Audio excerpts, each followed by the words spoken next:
todo o nosso ser, irmãos, para glorificar o nome do nosso Deus. Nós louvamos a Deus pela confiança do nosso pastor presidente de nos deixar à frente desse departamento da família já há quase 5 anos. Próximo ano, só Jesus dirá, né? Ainda estamos em decisões do que pode acontecer na parte administrativa. Mas nós já aproveitamos e já até nos despedimos neste culto, o culto de dezembro. Nós vamos ter uma programação muito especial no final de semana, terceiro final de semana, que seria alusivo, que seria o dia do culto da família. Vai vir uma equipe boa. Nosso presidente entrou em contato aí, nós vamos ter um trabalho de evangelismo muito forte nesse final de semana. E de muito bom grado, o nosso presidente falou conosco, nós achamos por bem não fazermos o culto da família do próximo mês. Então, nós encerramos 2022, né, aqui, neste culto. E nós falamos, irmãos, ao longo desse ano inteiro, desses últimos 5 anos, diversas mensagens voltadas para a família. Então, qual é o meu objetivo como pregador, como instrutor num culto como este? Apresentar todo o conselho de Deus. E apresentar todo o conselho de Deus tem momentos que vai tocar nos nossos pecados de estimação. E vai doer. Porque tem coisas que a gente se apega e a gente não quer deixar de lado. Mas o fato é, se é o conselho de Deus, e nós entendemos que aquilo que Deus fala, diz e faz é bom, embora nós não gostemos, nós nos submetemos à sua verdade, porque ela é boa, perfeita e agradável. A verdade e vontade de Deus para as nossas vidas. Amém? Ao longo desses anos, nós pregamos diversos temas. Se você for no canal da igreja, nós até separamos por temática, você vai encontrar lá uma série de mensagens que nós pregamos sobre o significado do casamento. E entre essas mensagens, inclusive, nós pregamos sobre o solteiro e o casamento. E para fechar esse ciclo, geralmente no início do ano, eu e minha esposa, nós sentamos e definimos o que será pregado ao longo do ano. E chegou esse tema de novembro, nós pregarmos entre o olhar e o altar. O que acontece aí? Nós já pregamos sobre o solteiro, né? Viva para a glória de Deus, seja feliz solteiro, ame Jesus, sirva o reino de Deus. Nós já pregamos uma série de mensagens para você que está casado, amando sua esposa, amando seu marido, servindo a Jesus. E entre o olhar e o altar, esse intervalo, porque nós entendemos pela palavra de Deus que casamentos bem-sucedidos, eles precisam passar pelo namoro que glorifique o nome de Deus.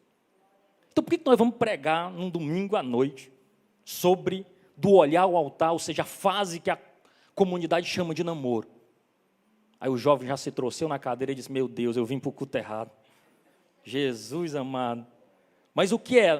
Por que nós vamos falar sobre isso? Porque nós temos a expectativa, irmãos, de primeiro, promover instrução para os solteiros, para que o caminho de casado deles, eles possam, uma vez casados, amar as suas famílias, se voltar para as suas famílias, com toda vontade, com toda a verdade.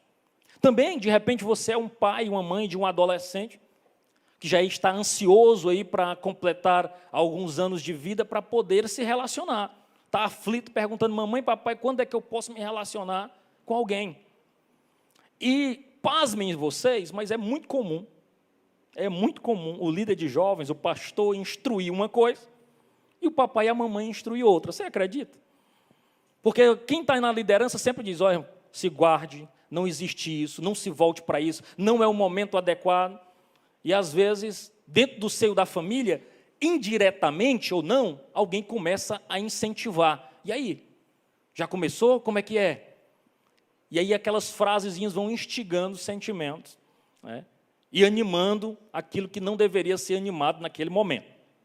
O fato é também, a nossa intenção nessa noite é ajudar os solteiros que planejam começar um relacionamento amoroso ou alguém que já vive aquilo que a cultura chama de namoro. E para isso, nós queremos fazer uma avaliação sincera sobre a forma como isso tem sido conduzido, se esse relacionamento glorifica ou não a Deus, porque é o nosso alvo principal. E o nosso desejo nesta noite é te mostrar pela palavra de Deus, e para isso eu quero caminhar por 3 pontos com você. Primeiro, dizendo que namoro não existe, que é já para chocar o seu coração, lhe deixar já aflito. Segundo, como os solteiros devem se tratar. E terceiro ponto, como nascem os casamentos. A minha intenção é caminhar por isso nessa noite. Primeira coisa, namoro não existe. Agora eu quero que você faça tenha a seguinte imagem. Imagine que seu filho solteiro, já talvez ansioso para começar um relacionamento, lhe questione: papai e mamãe, como foi com vocês? Se você nasceu num ambiente de igreja, você vai dizer: não, meu filho, nós trocamos olhares, de repente nos interessamos um pelo outro. Se você já tiver alguns anos nesta caminhada, nós trocamos uma cartinha, ele usou um amigo para chegar até mim, né, bateu um olhar direto. Né. O fato é que nós nos conhecemos, iniciamos um relacionamento e nos casamos. Se você nasceu num ambiente de igreja, muito provavelmente tenha sido essa a sua trajetória. Talvez, se você não nasceu no ambiente de igreja, só com um tempo depois foi que se converteu, quem sabe você tenha feito uma série de atitudes que possam, nesse processo, ter ofendido a Deus. Quem sabe enveredado por aplicativos de namoro, quem sabe ter envolvido no seu relacionamento muitas atividades que não glorificam o nome do Senhor, né? De repente caiu aí na pegação, até mesmo no sexo antes do casamento, morou junto uma época até casar, quem sabe no seu relacionamento apareceu uma gravidez indesejada. O fato é, quem sabe permeou pelo seu relacionamento talvez práticas que ofendem a Deus. Quem sabe você caminhou desse jeito, com várias liberdades sendo vividas dentro de um relacionamento de namoro, práticas que deveriam ser vividas apenas dentro do casamento, como diz a palavra do Senhor. Mas eu lhe pergunto, será que sempre foi assim? Foi sempre assim na história? E aí a gente precisa fazer uma reflexão, como é que isso acontece ao longo da história. Por exemplo, em sociedades antigas, sociedades primitivas, era comum que o casamento não se desse através de um conhecimento de um e de outro, com troca de olhares. Nessas sociedades primitivas, geralmente os casamentos eram fruto de uma tribo que invadia uma outra, capturava mulheres e essas eram obrigadas a casar. Era uma prática que acontecia. Se você fosse, por exemplo, de uma comunidade judaica, não era você que escolheria o seu esposo ou a sua esposa. Os pais faziam tratos, organizavam isso, arranjavam o casamento e pronto. Você ia lá e se submetia à vontade dos seus pais. Ainda nos dias de hoje, muitas comunidades árabes ainda praticam isso. É os pais que escolhem, baseado na cultura, baseado em interesses econômicos, que escolhem a pessoa com que os seus filhos vão casar. Para você ter uma ideia, somente na Idade Média, mais ou menos, que começou, em resposta a esse tipo de relacionamento arranjado, a ideia do cortejo, onde agora o indivíduo dava lugar ao amor, o indivíduo não casava mais por relações econômicas apenas, mas o camarada, o galanteador, ele tinha uma série de poemas, ele combinava uma serenata e buscava cortejar aquela dama. Era uma época em que havia um grande respeito, ninguém ficava sozinho, né? Era proibido ver uma moça de família sozinho com um homem, era um escândalo absurdo. E se dava através de intermediários, né? Um amigo, um companheiro que levava as cartas e trazia as cartas. Eu creio que talvez não esteja ninguém dessa época aqui, não. Né? Mas o fato é que só a partir de 1930, já menos de um século atrás, com a revolução sexual, grandes liberdades nesta área, é que agora começou-se a importar para o namoro algo que era característico para ser vivido dentro do casamento. Alguém começou a antecipar essa série de coisas. Eu não estou dizendo que nestas épocas passadas não existiam esse tipo de situação, mas não era uma coisa normalizada, não era uma prática cultural, não era algo comum. Pelo contrário, a sociedade toda recriminava alguém que praticasse fora da época ou fora do casamento. Era um escândalo para a sociedade. Hoje, se você for aí fora, talvez normalizou-se, a cultura abraçou, que é perfeitamente normal. Inclusive, os pais oferecem a casa para casais de namorados se relacionarem sem nenhum tipo de constrangimento. E é óbvio que nós não podemos esperar daqueles que não conhecem Jesus um comportamento como se eles conhecessem. Nós não podemos aplicar o evangelho na vida de quem não conhece e que não segue a Jesus. E onde é que nós aplicamos o evangelho? Nos filhos de Deus que amam Jesus e que se submetem à sua palavra. Então nós precisamos concordar uma coisa: crente não faz desse jeito. Crente não vive desse modo. Crente que abraça a fé em Jesus tem um comportamento diferente. Nós não cedemos à cultura nesse aspecto, que tenta convencer que antes de você casar você precisa de um test drive. Se você chegar em alguns ambientes, vai ser um grande absurdo algum jovem dizer: não, eu tenho a intenção de casar virgem. Caia na bobagem de dizer isso no seu ambiente de colégio. Muito provavelmente você vai ser chacota. Casar sem ter beijado? Ah, Jesus, isso é coisa de fanático religioso. Deus me livre e guarde. Ou seja, a cultura quer importar para dentro de um relacionamento algo que é próprio do casamento. E aí é nisso que eu estou defendendo. Namoro não existe. E aí a gente precisa lidar com isso com muita seriedade. Por quê? Nós entendemos que um relacionamento íntimo é próprio do casamento. Então qual é o limite do namoro mundano e de um namoro que honre a Deus? Nós não podemos decidir isso com base na nossa própria forma de achar. Nós não podemos decidir o que é o que não é próprio desse relacionamento com base no nosso achismo. Porque senão nós vamos ceder à pressão da cultura. Para um momento nós vamos decidir de um jeito, para outro decidir de outro. Então qual é o nosso manual? A palavra de Deus. Então nós, quando há dúvida no nosso coração de como proceder, aonde nós firmamos os pés? O que a Bíblia diz sobre isso? Nós firmamos os pés da palavra de Deus. É a Bíblia que tem autoridade para definir como nós nos relacionamos, nos submetemos. É a Bíblia que fala sobre namoro, solteirice e preparação para o casamento. E ela nos dá orientações corretas para isso. E as orientações que a Bíblia nos dá não se parecem em nada com a forma moderna de namorar.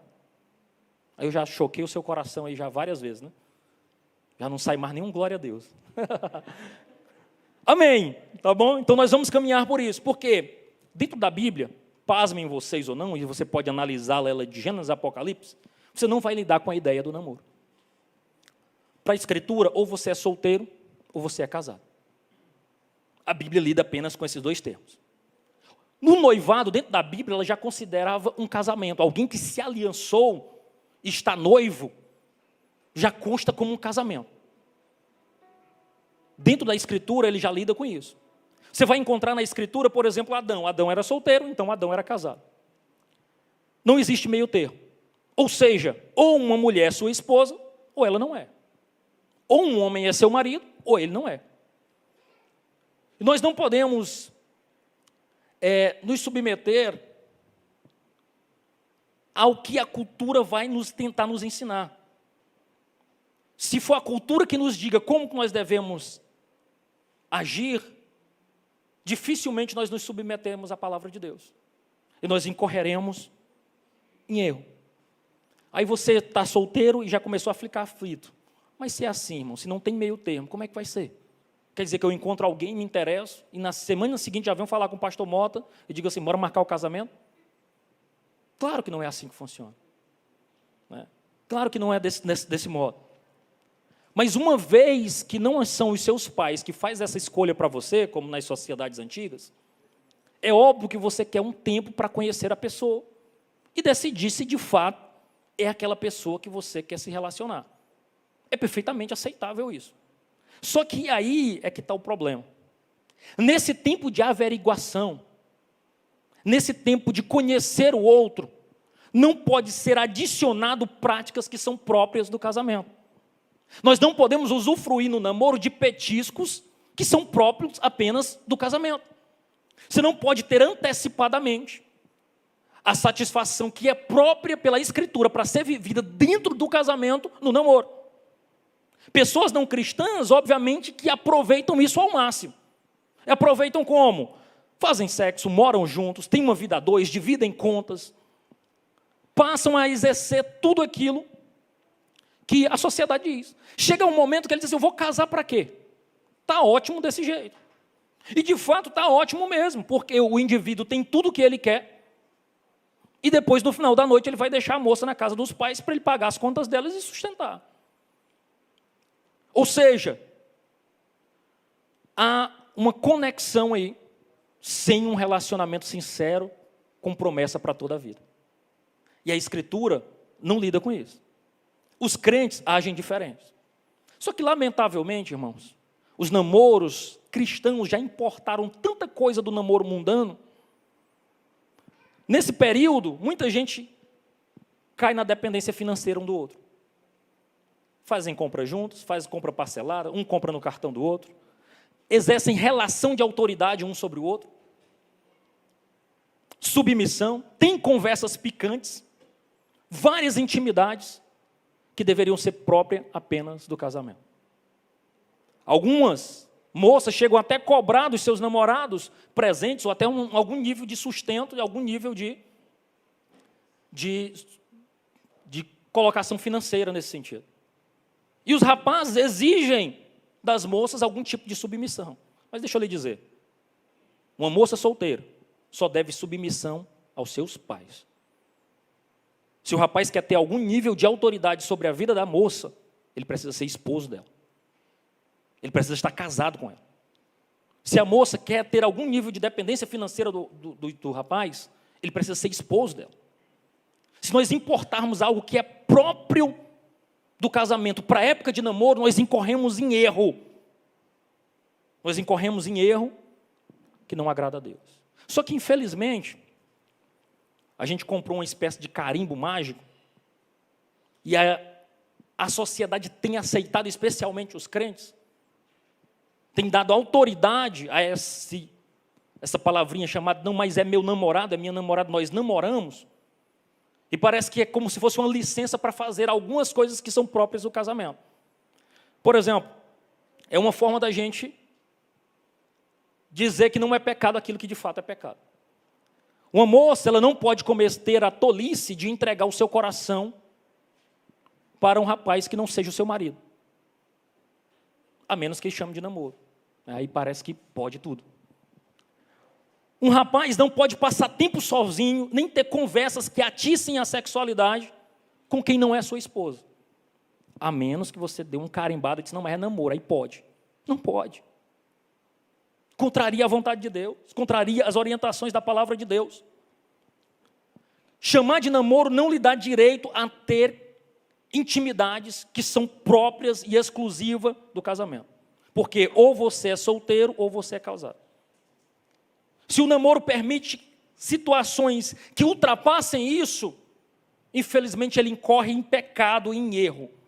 Sabe por que eu digo isso? Porque imagine que você chegue na casa de alguém, você vai visitar um presbítero da nossa igreja, e de repente ele saia na porta, lhe atenda, e você perceba que lá está uma mulher que não é a mulher dele. Não é a mulher dele. E a mulher dele, inclusive, não está em casa. O que você faria? Diz, misericórdia. O sangue de Jesus tem poder. Está errado isso aí. Está errado. Eles não são casados. Eles não deveriam estar sozinhos. Não é isso que você vai pensar? Cadê a mulher desse homem? Agora pegue e troque, em vez de um presbítero da igreja, bote um jovem com uma jovem, que eles não são casados, mas estão sozinhos em casa. Ah, não, mas os bichinhos são namorados. Que mágica é essa que torna uma situação aceitável? Não é aceitável. Não é aceitável. É pecado. E a gente precisa chamar as coisas pelo nome. É algo que é próprio do casamento, não pode ser importado para o tempo de namoro. Nós não podemos permitir o namoro recreativo. Relacionamentos que usem benefícios do casamento sem a responsabilidade de um casamento. Você não pode ter intimidade física, entregar seu coração para quem não lhe entregou a vida. Para quem não lhe disse um sim para toda a vida. Nós não podemos incorrer nesse erro. Mas e aí? Se namoro não existe, como é que os solteiros se tratam? O apóstolo Paulo lança luz às nossas vidas em 1 Timóteo 5:2, quando ele diz ao jovem pastor Timóteo como os jovens deveriam se tratar, com toda pureza, como se fossem as suas irmãs. Como é que um solteiro trata uma jovem, que não é sua esposa? Com toda pureza, com toda delicadeza. Trata como se fosse uma irmã.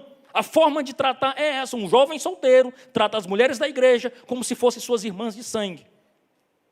Ele não trata como a perspectiva do mundo aí trata, importando situações que são próprias do casamento. Ou seja, ele não trata com um olhar lascivo, ele não tem intimidade física, ele não se entrega sem reservas. Ele entende que esse tipo de intimidade é própria para o casamento.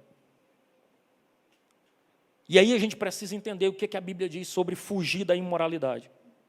Muito da nossa cultura, muito daquilo que a gente acha normal dentro de um relacionamento, dentro de um namoro, a Bíblia chama de imoralidade. Veja só, muitas vezes nós confundimos e achamos que imoralidade é só acessar pornografia, é só ter um amante escondido ou um amante, é só se relacionar com uma pessoa que não é própria do seu casamento. Mas a Bíblia apresenta vários textos, especialmente em 1 Coríntios 7, de 1 ao 2, agora quanto às perguntas que vocês me fizeram em carta, digo que é bom que o homem não toque em mulher, mas uma vez que há tanta imoralidade sexual, cada homem deve ter a sua própria esposa e cada mulher o seu próprio marido. Paulo está dizendo que ou você se casa ou você não toca em mulher, ou você se casa ou você não toca no homem, porque esse toque físico, essa intimidade é própria para o casamento. Namoro não existe como nós entendemos. E nós importamos e deixamos esse namoro, muitas vezes, extremamente mundano. Quantas práticas nós já não nós trouxemos para os nossos relacionamentos? Em 2012, há 10 anos atrás especificamente, nós juntamos um grupo de jovens casados lá em Teresina, com afinidades específicas. E numa conversa, nós percebemos que na nossa trajetória, mesmo crentes, a maioria filho de crente, criado na igreja, fizemos uma reflexão sincera sobre aquilo que nós vivenciamos dentro do namoro, sem instrução nenhuma, e percebemos quanto nós erramos, quanto nós nos distanciamos daquilo que a palavra de Deus nos diz, e que nós escapamos ou sobrevivemos pela pura graça e misericórdia de Deus. E ali nós começamos a fazer uma série de retiros para a juventude da igreja, orientando sobre o que Deus e a sua palavra diz sobre o namoro, trazendo instrução, promovendo estudos para aquela juventude. Eu louvo a Deus que um dia desse eu estava contando, vendo uma foto de 2013, que foi um dos primeiros retiros que nós aplicamos, e basicamente toda a nossa juventude daquela época, casado, bem de vida, bem estruturado, se aplicou uma cultura de honra ao nome do Senhor, porque a palavra de Deus, ela é conselho de Deus e proteção para as nossas vidas. Mas nós percebemos, mesmo nós que escapamos, que nós tínhamos importado muitos comportamentos que desagradavam a Deus. E isso foi um combustível para nós ajudarmos aquela juventude a atravessar essa fase, vivendo uma vida de santidade que agrada ao Senhor. Irmãos, não é tempo de brincadeira. Eu sei que talvez você esteja olhando aí pensando, meu Deus, que sermão duro, não precisa de tudo isso não, que bobagem. Mas nós precisamos entender que ou nós abraçamos todo o conselho de Deus ou nós não abraçamos. Ou nós vivemos pela palavra de Deus ou nós não vivemos. Não existe meio termo. E aí às vezes a gente pega e pergunta, meu Deus, mas por que a igreja às vezes está tão fria? Porque nós temos tentado colocar para nossas vidas, na Bíblia, só aquilo que nos agrada. Nós temos tentado importar para a nossa vida, aquilo que não me agrada eu rejeito. E não é assim. A palavra de Deus é toda, completa, para orientar a nossa vida. Quer viver uma vida próspera? Viva todo o conselho de Deus, creia em Deus, desfrute daquilo que Deus deu. Tenha fé em sua palavra. Vários textos do Novo Testamento falam sobre isso, sobre o perigo da imoralidade. 1 Coríntios 6,18, fuja da imoralidade sexual. Nenhum outro pecado afeta o corpo como este, pois a imoralidade é um pecado contra o próprio corpo. Colossenses 3,15, portanto, façam morrer as coisas pecaminosas e terrenas que estão dentro de vocês. Fiquem longe da imoralidade sexual, da impureza, da paixão sensual, dos desejos maus, da ganância que é a idolatria. 1 Tessalonicenses 4:13, a vontade de Deus é que vocês vivam em santidade, mantenham-se afastados de todo o pecado sexual. Se nós reproduzimos, irmãos, os padrões do mundo, dentro do namoro, você vai esperar o quê de um casamento? Se você antecipa coisas que é própria para ser vivida dentro do casamento, como é que esse casamento vai se sustentar? A época do namoro, que é um momento para conhecer o outro, para conhecer a mente, não o corpo, para conhecer os desejos de crescimento, às vezes profissional, espiritual, ministerial. Como é que faz isso? Se todo o desejo gira em torno de conhecer o corpo e a intimidade física do outro. Como se conhece desse jeito? Me explique. Não é possível. Não é possível. Muitos casamentos já começam falidos, porque começaram errado. Começaram praticando algo que não era próprio para ser vivido antes do casamento. E aí, queridão, eu quero dizer uma coisa para você. Jesus perdoa. Perdoa as suas falhas? Perdoa. Mas as consequências ficam. As consequências ficam. E você vai desfrutar dessa consequência. Ainda, o texto bíblico também nos diz como é que se inicia todo esse processo. Né? Qual o caminho desta vida pecaminosa? Geralmente, intimidade no namoro, que não agrada ao Senhor, ela começa quando você começa fazendo pequenas concessões. Sempre que eu vou falar sobre isso para jovens, eu digo que intimidade não dá passo para trás. Intimidade só avança. E que ninguém tropeça em pedra grande. São pequenas pedrinhas no dia a dia, são pequenas concessões que são feitas, que levam à queda, que levam a práticas que não agradam o Senhor. Mateus, o Senhor Jesus falando no Sermão do Monte, nós já pregamos sobre isso aqui, ele fala que todo adultério, toda prostituição, toda lascívia, ela começa no coração. Para o judeu antigo, ele dizia, não, matar é quando eu pego alguém e mato. Jesus diz, não. Matar é quando eu tenho desejo que essa pessoa morra. Adultério, para o fariseu antigo, era quando alguém traía o seu cônjuge com outra pessoa, solteira ou casada, que não era aquele cônjuge, adulterando aquele leito. Para Jesus, não, tão somente se você desejar em seu coração. É como se já tivesse praticado. Não sou eu que estou dizendo, não, é a palavra de Deus. Mateus 5, 27, 28. Começa no coração. Depois vai para um olhar cobiçoso. Jó diz assim, eu fiz aliança com os meus olhos. Eu não fixarei eles numa virgem. Jó estava dizendo que fixar os olhos. Aí a gente diz, não, rapaz, mas olhar não tira pedaço, não. Aí eu cito uma frase do pastor Iago Martins. Ele diz assim, olhar tira pedaço, sim. Não da outra pessoa, mas do seu relacionamento com Deus. Olhar e pôr os olhos aonde não deve, não tira o pedaço de quem está sendo olhado, não. Tira pedaço do seu relacionamento com Deus. Aí daqui a pouco a frieza vem, o desejo de congregar diminui, os pensamentos começam a girar tudo em cima dos desejos da carne e de saciá-los. Fala libidinosa. Paulo vai dizer em Efésios 5, 3 e 4, mas a fornicação e toda impureza ou avareza, nem ainda se nomeia entre vós. Ele está dizendo, não fale sobre essas coisas. Não tenha conversas picantes, conversas indecentes, dentro do relacionamento do namoro. Isso não é próprio para o namoro.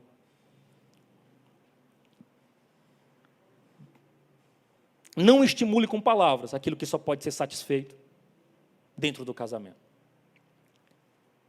Provérbios vai dizer, citar uma situação em que, Provérbios 7, do 10 ao 14, ele diz assim, eis que uma mulher saiu ao encontro com enfeites de prostituta e astúcia no coração. Ela estava alvoroçada, irrequieta, não parava em sua casa e os seus pés. Foi para fora, depois pelas ruas, ia espreitando por todos os cantos. Chegou-se para ele e o beijou. Com face imprudente, disse, sacrifícios pacíficos tenho comigo. Hoje paguei os meus votos. Na perspectiva aqui de Provérbios, ele está falando que alguém chega e inesperadamente já se entrega aos beijos com alguém que praticamente ele não conhece. Já se entrega a consumar com beijos alguém que ele acabou de conhecer. E aí, se a gente fizer uma reflexão de como tem sido Os famosos namoros do tempo atual. Quando você sai por aí, as conversas que você ouve no seu colégio, na faculdade, no seu trabalho, é de jovens que chegam numa boate, não perguntam nenhum nome, não perguntam o endereço onde mora, se é filho de quem, mas já selam com beijos o primeiro encontro. Ou o primeiro contato, eu não diria nem o primeiro encontro. E aqui dentro dessa perspectiva de provérbio, o beijo descompromissado, sem investigação prévia, foi lá e apenas beijou, é algo recriminado. E é uma pena que nós tenhamos banalizado tanto este assunto. Nós temos normalizado tanto esse assunto. Que muitos tenham saído por aí beijando calorosamente e sem compromisso. Crentes, com o nome de crente. Nós precisamos rever essas práticas, irmão. Nós precisamos rever essas práticas. Provérbios ainda vai dizer que porque os lábios da mulher estranha destilam favos de mel, e o seu paladar é mais suave do que o azeite, mas o seu fim era amargoso. Não é correto acender, e nós vamos concordar, especialmente os casados, que o beijo, ele é um fator primordial para acender o desejo de um pelo outro. E alguém que não pode satisfazê-lo plenamente, porque vive uma época do namoro, a Bíblia chama isso de defraudação. É você roubar de alguém. É você fazer uma promessa que não pode ser cumprida. É você aquecer, acender a alma, instigar o desejo, que não vai poder ser satisfeito. Por quê? Poder você pode, se resolver incorrer pelo pecado, mas não está autorizado pela Escritura a fazê-lo. Porque intimidade sexual, pela Escritura, é para ser vivida dentro do casamento e para a glória de Deus. O namoro, ele deveria acabar fácil. Ou seja, se é um compromisso, que pode resultar ou não em casamento. Porque aí você precisa definir o que é o casamento. Já expliquei a vocês, é um voto. É uma aliança por toda a vida. Uma entrega que deve ser cumprida, quaisquer que sejam as circunstâncias. Eu já expliquei para vocês aqui, pregando nessa série de mensagens, que casamento é um voto de amor futuro. Você promete aqui que vai amar na saúde e na doença, na alegria e na tristeza. Não é com base no que você está sentindo aqui. É com base na promessa de amar independente das circunstâncias. De estar junto independente das circunstâncias. O namoro representa algo parecido com isso? Não. Não é uma entrega nesse nível. Então, dois solteiros que se conheçam e decidem se entregar nessa aliança, pela própria natureza do namoro, ele deve acabar fácil. Não pode ter um nível de entrega nesse nível, dessa natureza. Ou seja, namorada não é esposa, namorado não é esposa. Começar a namorar significa que pode deixar de namorar em algum momento. Então a entrega que deve ser feita, ela deve ser uma entrega muito bem pensada. Pensando que eu não posso trazer prejuízo para o meu irmão em Cristo. Eu não posso defraudá-lo. Eu não posso acessar algo que porventura possa não ser meu. Eu não posso acessar na minha namorada áreas que muito provavelmente, talvez eu não sei se casarei com ela ou não. E se eu não sei se casarei com ela ou não, pode ser que ela seja de outro. Então eu estou defraudando e usufruindo de algo que não foi feito para mim. Do mesmo modo a mulher. Então nós precisamos entender isso com muita seriedade. Porque muitos jovens acabam presos em namoros ruins e sem futuro. Que todo mundo olha. A gente só não diz mesmo porque... Que justificativa você ia usar? Diz, não, é porque eu não fui senti aqui. Não, né? É difícil de explicar. E se conselho de pastor alguém seguisse, né, pastor? Era bom demais, né? Mas não segue. O fato é, muita gente acaba preso nesses relacionamentos, simplesmente porque já teve intimidade demais. O pastor Iago Martins, no seu livro Fogo no Parquinho, ele cita a seguinte experiência. Lembro-me de aconselhar uma jovem, firme nas atividades da igreja, que estava sofrendo pelo término do namoro. O ex, também firme nas atividades da igreja, traiu a moça sucessivas vezes, inclusive com prostitutas. Enquanto eu aconselhava para que ela não voltasse para o rapaz, ela lamentou. Mas, pastor, a gente já viveu tanta coisa junto. E aí, parece absurdo quem está de fora. Mas quando a pessoa põe na balança o tanto de intimidade que já teve, O tanto de coisa que já foi, já caminhou tanto, que às vezes para voltar, diz, não, eu vou insistir mesmo, já está ruim, mas pode ser que melhore. Deixa eu te dizer, geralmente não melhora. Geralmente não melhora. Às vezes nós ignoramos os sinais que Deus nos dá para cair fora. Parece um exemplo extremo, mas acontece. Está cheio por aí. Então você não entrega seu corpo e as suas emoções para quem não lhe entregou a vida. E por fim, então como os casamentos nascem? Quando eu, jovem, tenho o direito de pensar numa namorada? Primeiro, o apóstolo Paulo, e aí eu vou pegar mais pesado com os homens aqui, o apóstolo Paulo, escrevendo aos Coríntios, no capítulo 13, versículo 11, ele diz assim, quando eu era menino, eu falava como menino, sentia como menino, discorria como menino. Mas logo que cheguei a ser homem, acabei com as coisas de menino. Paulo estava falando sobre um aspecto escatológico, sobre o encontro com Cristo, mas ele usa uma figura muito simples para dizer, para comparar duas coisas. Quando um menino age de um jeito, um homem age de outro.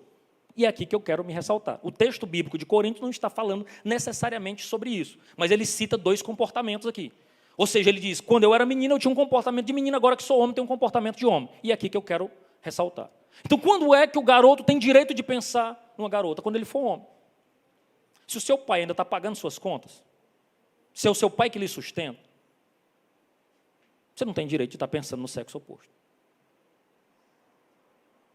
Só quando você tiver capacidade para liderar uma mulher e a sua casa. Quando eu digo liderar, não é só mandar e ela fazer, não. É quando você for capaz de liderar espiritualmente a sua casa, o seu lar, apresentando Cristo e a palavra de Deus. Quando for capaz de proteger a sua família. Isso não tem a ver com ter estrutura física gigante, não. Mas ser capaz de se sacrificar por ela, porque a palavra de Deus, Paulo escrevendo aos Efésios, ele diz que é um sacrifício, capaz de se entregar pela sua esposa. Não pode ser como Adão, que enquanto Eva falava com a serpente, ele ficava só olhando. Ele não foi lá e disse, que conversa é essa aí? Que papo é esse aí tão demorado? Não. Depois, quando deu errado, ainda pôs a culpa nela. Não tem papel de homem, não poderia ter feito. Terceiro, portar-se como um homem. Menino faz coisa de menino. Homem assume responsabilidade e age como um homem. Só para você ter uma ideia, um jovem cristão, até ele chegar no altar, em média, ele é crente, filho de crente. Muitos deles batizados em águas e com o Espírito Santo. Chega no casamento, ele tem tido pelo menos 5 relacionamentos. Isso significa dizer que tem 5 partes deles espalhadas por aí. 5 intimidades físicas diferentes que ele teve ao longo dessa vida toda. Deixou marcas, deixou feridas. Muitos deles desconfiados, porque talvez em algum momento foi traído, enganado. E aí projeta no outro, que não tem nada a ver com a história, desconfianças que ele viveu anteriormente. E aí você precisa entender que essas marcas, elas ficam e afetam o relacionamento para frente. Viver um cristianismo real. O reino de Deus precisa de homens, pastores, líderes, fiéis, que amam o Senhor, que sirvam Ele com toda sinceridade e interesse, que representem, que sejam homens. E as mulheres, você vai deixar passar? Não, você precisa entender que pela palavra de Deus, tem uma palavrazinha muito dura e difícil, porque o pecado modificou tudo. Mas a orientação paulina é, mulheres, sejam submissas aos seus esposos. Aí o homem aproveita, dá glória a Deus e diz assim, agora é eu que mando aqui, né? Agora você faz o que eu mando, né? Aí entendeu tudo errado da palavra de Deus. Porque o mesmo jeito que ela manda ser submissa, ela diz, o homem entrega a vida por ela. Ou seja, você é submissa a alguém que ama o Senhor. Porque quem ama o Senhor de verdade, nunca vai dar uma ordem, lhe colocar numa situação que seja degradante. Pelo contrário, ele vai viver um amor sacrificial. Vai amar, vai ser o primeiro a se entregar. E ser liderado por alguém que é o primeiro a dar o passo no sentido de pedir perdão. É o primeiro a dar o parto no sentido de abraçar e acolher a família. É muito fácil ser liderado e ser submisso a alguém que tem um comportamento como esse. E é assim que a Bíblia nos orienta. Para a mulher também é capaz de apoiar o próximo. Eu conversava com a minha esposa sobre esse sermão, e ela dizendo que você quer experimentar renúncia? Experimente a maternidade. E eu até brincava com ela e dizia que eu nunca mais, depois que eu casei, eu fiz o que eu queria. Nunca mais eu soube o que é fazer o que eu queria. E olha que tem hora que eu tenho uns ataques em casa, e aí a gente no sítio ali, e olha as coisinhas que a gente discute, né? E aí tinha uma espécie de gancho lá, não é armador não, é um negócio de pendurar coisa. Eu digo, olha, deixa eu dizer aqui para você um negócio, esse aqui é meu. Você pode usar tudo no quarto, mas esse aqui só eu penduro minhas coisas. Mas eu nunca vi um gancho tão gostoso como aquele. Era eu dar uma volta e estava pendurado com a dela. Eu digo, mas eu não já disse. Aí ela me deu um conselho, disse, meu filho, acabou, você casou, tudo é nosso. Eu digo, mas pronto. Então você tem que entender que quando você casa, acabou o meu e acabou o seu, é nosso. É nosso. Glória a Deus. Então como nascem os casamentos, irmãos? Eu já concluo. Irmãos, primeiro nasce de um interesse. Um jovem solteiro se interessa por uma jovem solteira. Tá? Não vale se interessar por alguém casado e orar para Jesus fazer terminar, não. Tá bom? Você está com esse pensamento aí, está repreendido em nome de Jesus. Então, um solteiro se interessa por uma solteira. Pode ser a beleza que chame a atenção, mas não deveria ser apenas a beleza. Deveria ser um caráter bíblico fundamentado. Você deveria olhar e dizer assim, rapaz, que crente, mas aí ama Jesus. Meus olhos chegam a brilhar porque eu estou diante de um crente sincero. Esse deveria ser, um caráter biblicamente fundamentado deveria ser o que lhe atrairia. Desse interesse, nasce um compromisso. Os dois podem estar interessados ou apenas um resolveu dar uma chance. Esse compromisso, então, surge uma promessa. Você avalia se é possível casar ou não. Já existindo uma amizade prévia, é muito melhor. As mulheres têm um negócio terrível de dizer, não, mas é só meu amigo. Ô, santa de Jesus, ninguém casa com inimigo não, que é ruim. A gente casa com amigo mesmo. Então, prefira que seja um amigo. Dê uma chance para o amigo, que Deus abençoa. Eu sou prova disso, viu? Pergunte se a irmã Kelly está arrependida. Está nada. Eu respondo por ela. Então, depois disso, pode ser que essa amizade de namoro, esse compromisso, resulte num casamento. Ou não. Mas se não, você terminou sem entregar o seu coração, sem se agarrar, sem estar fazendo algo que desagrade, que é próprio do casamento. Mas digamos que a amizade avance. E aí, em algum momento, a promessa aparece. E dessa promessa vira uma aliança. Então, esta é a forma normal que as coisas são feitas dentro da igreja. Interesse, compromisso, promessa e aliança. Olha que coisa linda da gente fazer. É assim que Deus espera de você. E eu quero te desafiar e te dizer que se você crer nisso, eu lhe garanto que Deus tem o melhor para a sua vida. Eu sei que o mundo vai dizer que não. Eu sei que o seu colega vai dizer, não faça isso, não deixe de ser abestado. Faz um test drive que é melhor. Eu sei que a influência do seu ambiente de trabalho, o seu ambiente de colégio, de faculdade, vai dizer para você não seguir desse jeito. Mas eu quero te dizer que a palavra de Deus te diz, segue e confia em mim. Porque se você seguir e confiar, Deus tem o melhor para a tua vida, para o teu casamento. Irmãos, corrigir casamento desajustado é a pior cor que existe. Porque nasceu errado na época do namoro. Teve intimidade que não deveria. Meu amigo, haja conselho. Haja orientação para corrigir uma fundamentação errada. Então você que ainda não casou, que está na época do namoro, tem a oportunidade de fazer correto. Então o namoro, por si só, não é algo pecaminoso, não. Desde que você não namora como o mundo namora. Desde que você não importe para o namoro algo que é próprio do casamento. Desde que você trate o seu namoro como você trataria uma irmã de sangue. Sem lascívia, sem agarramento, sem intimidade que possam defraudar esta pessoa. Porque você precisa lembrar, o seu marido, seu namorado não é seu marido. A sua namorada não é sua esposa. O casamento, ele nasce de um interesse que se torna um compromisso, se transforma em promessa e converte-se em aliança. E aí, se você já é casado, talvez eu falando tudo isso, você se lembre de todos os erros que cometeu durante o seu namoro. Ou talvez você esteja namorando e avaliando que a forma como você tem feito. Talvez você esteja solteiro, mas preocupado com as liberdades que terá quando namorar. Talvez você estivesse desejando até não estar nesse culto hoje para não ouvir esse tanto de informação e ter que mudar a sua vida. Para que eu vim nesse culto? Mas a questão, irmãos, é que mesmo você que cometeu erros no casamento, cometeu erros dentro do namoro, eu quero te dizer que a graça maravilhosa de Deus te alcança. Que casamentos prósperos e felizes nasceram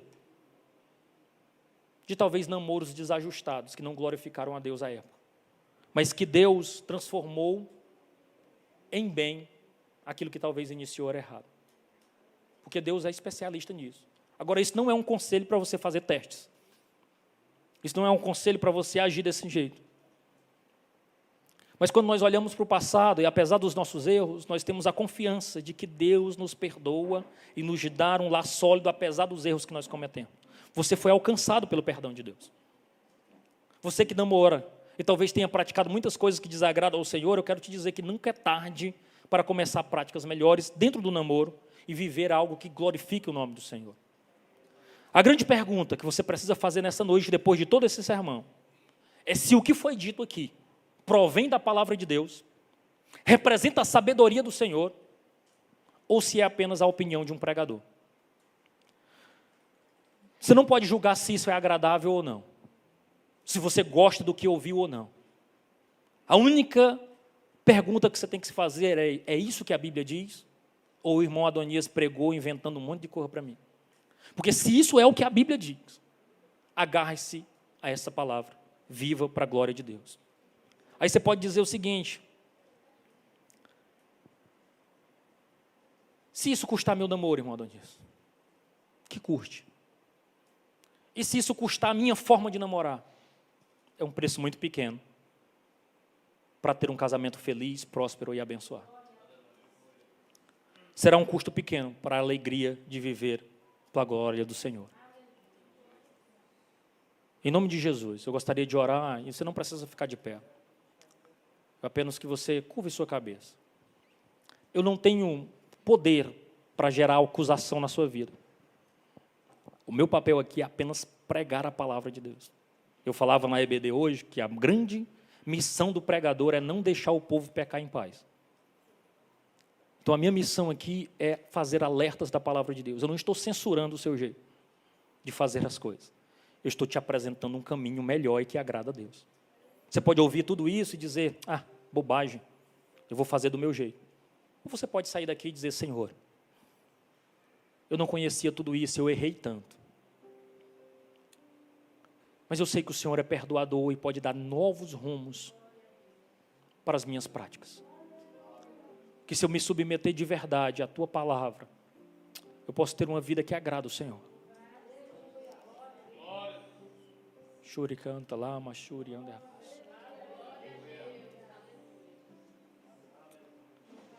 Eu quero orar por você. Bendito Deus e eterno Pai. A Tua palavra foi pregada nessa noite, Senhor. E ela foi pregada porque nós cremos que a Tua palavra é boa, Senhor, para as nossas vidas. Que nós não devemos fazer aquilo que nós gostaríamos, ou que o nosso coração ou a nossa carne deseja. Porque a Tua palavra também diz que a nossa carne é inclinada para o mal, e que o nosso coração, Senhor, ele gosta de tudo aquilo que te desagrada. Mas aqui por fé, Senhor Deus, nós abraçamos a Tua palavra e cremos que se nós nos submetermos a ela, que se nós deixarmos aquilo que a nossa alma almeja, o nosso espírito é vivificado, e nós passamos a desfrutar de um bem maior e melhor. Nós cremos assim, Senhor. E nesta hora, Pai, nós pedimos perdão pelas vezes, Senhor Deus, que o nosso relacionamento, Senhor Deus, não honrou o Teu nome, que o nosso relacionamento, Senhor Deus, não glorificou o Senhor. Nós te pedimos perdão, Senhor Deus, pelo aquilo que nós fizemos e que Te desagradou completamente, Pai. E Te pedimos, Senhor Deus, que o Senhor nos fortaleça, especialmente os jovens da nossa igreja, Senhor Deus, os casais de namorados, Senhor Deus, que ainda não são casados, que o Senhor possa dar força, graça, para eles viverem esta fase, Senhor Deus, da vida, Te honrando e crendo na Tua palavra, crendo que se submeterem à Tua palavra, o Senhor tem o melhor para cada um deles. Meu Deus, nós cremos e abençoamos a nossa juventude e declaramos sobre elas que o Senhor os guarde e proteja, e que eles possam, Senhor Deus, desfrutar de casamentos prósperos e abençoados para a glória do Teu nome. Nós te oramos em nome de Jesus. Amém.